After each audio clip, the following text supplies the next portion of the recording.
Now, don't ask me why, but the Kings are probably in my top 3 most watched teams this year. And I felt like this at the time of the deal, but I feel even more validated now. The Kings just made a dumb move, right? Not a bad move, not a bad return for De'Aaron Fox. In a vacuum, it's not a bad return. But when you look at their team and gauging the direction they want to go in, it's one of the more illogical moves they could have made. Zach LaVine has been the odd man out. Of course he's going to be. Last night against the Warriors, DeMar DeRozan had like 17 points in the first quarter, and Zach LaVine did not take a shot until about 2 minutes left in the first quarter. And I'm not blaming DeMar for that because DeMar had it going. I'm just pointing out how dumb that actually is. If Zach LaVine is on your team, he should probably be shooting the ball. If you're bringing in Zach LaVine to a situation where his shot creation, his shots are not necessary, you're kind of building your team the wrong way. And maybe I'm wrong, but I'm not of the belief that the Kings brought in Zach LaVine for him to be a franchise legend, for him to retire in Sacramento. My thought process was you're bringing in Zach LaVine to have as an asset to move later, while you're still able to evaluate everybody else on your team and who knows, maybe be a playoff team this year. But to me, that's where they made the biggest mistake, because bringing in Zach LaVine not only maybe diminishes his value around the league, it diminishes other players on your roster, mainly Malik Monk. The way Malik Monk has been playing this year without De'Aaron Fox, let's say you don't trade for Zach LaVine. And that's the other thing, right? Because you could say, oh, they had to do right by De'Aaron Fox. One, no, they didn't. And two, it's not like he said, I got to go to Chicago. You didn't have to get Zach LaVine.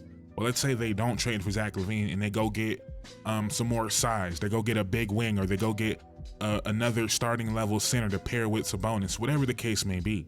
Not only are you a better team right now, in my opinion, it allows someone like Malik Monk to only further up his trade value. If Malik Monk would have went on averaging 21 points, 6 assists, and the Kings are a tough out in the first round, people have a different vision of Malik Monk as a player. Now you get Zach LaVine, Malik Monk kind of fades back into just being a role player.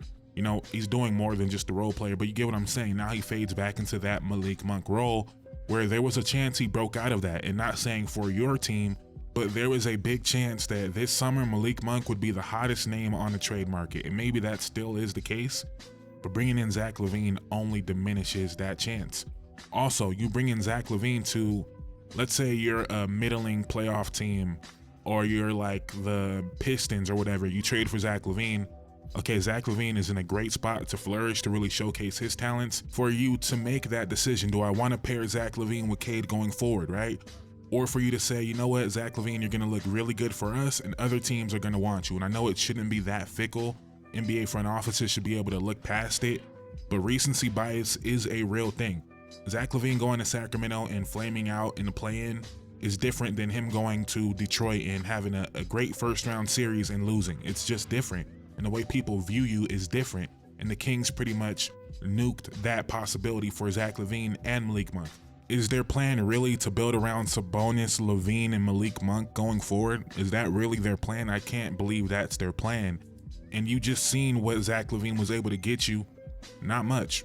And again, I understand the difficulty because you didn't want to send De'Aaron Fox somewhere he didn't want to go. I get that. At the same time, you still could have done something that made more sense for your team. If you wanted to say, you know what, who cares what De'Aaron Fox wants? Maybe you could have went and got Jaden McDaniels.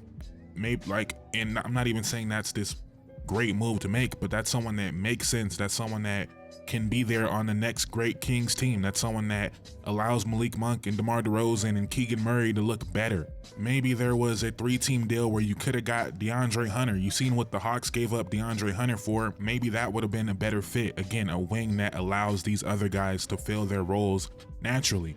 And also not even just from a scoring perspective, from a passing perspective as well. And Zach LaVine is not a great passer, but he likes to be a creator. So not only is it just shots going away, you have Sabonis, you have DeRozan, you have Malik Monk.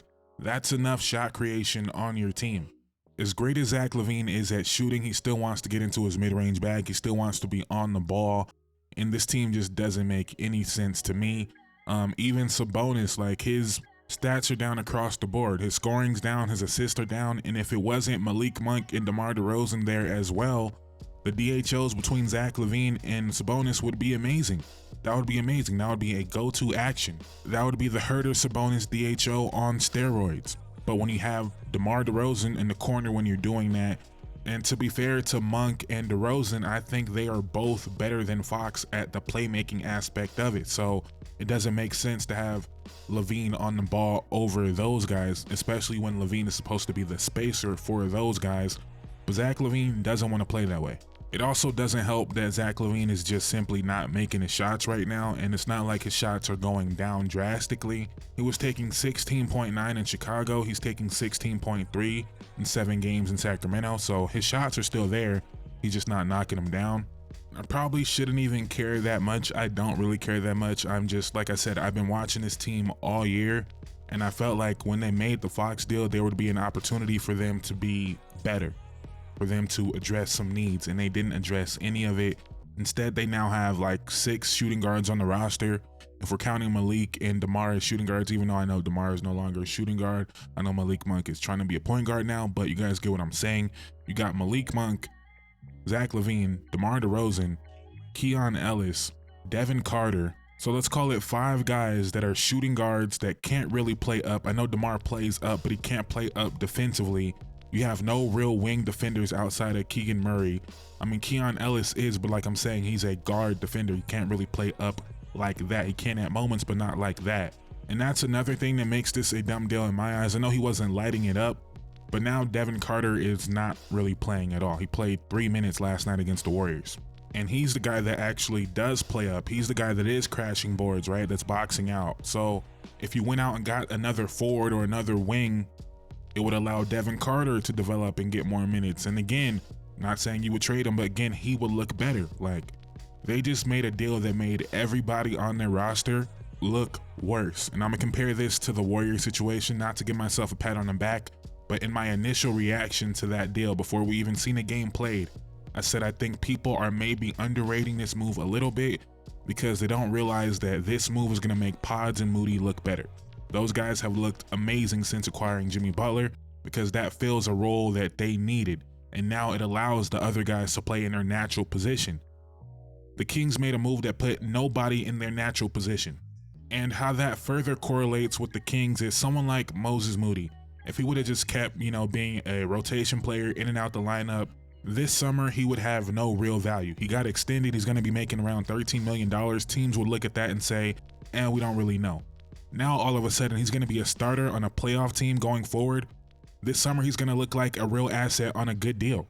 But with the Kings, since the deal, pretty much everybody looks worse besides DeMar DeRozan, because DeMar is going to do what DeMar does. And Keegan Murray is kind of always going to be the even-keeled Keegan Murray, so you don't really see it. But Monk has been worse, Sabonis has been worse, and very low-key, a name you guys are probably going to laugh at, but Trey Lyles hasn't really been playing. Trey Lyles was a big part of their turnaround because he added more size, more defense. Not great, but when you look at their team and what they're lacking, he was actually important. And bringing in Zach LaVine is another guy that has to take minutes from. Listen, that sounds absurd. I'm not saying Zach LaVine can't take minutes from Trey Lyles. I'm saying the Kings should have went out and got a Trey Lyles type of player, but a good one is what I'm saying. But Trey Lyles went from 20 minutes per game in January to now 12 minutes per game in February. In the last 3 games, he's played under 10 minutes, and that includes an overtime game. And I'm not saying this stat as a representation of, Trey Lyles is the answer. I'm saying it represents what the Kings are missing.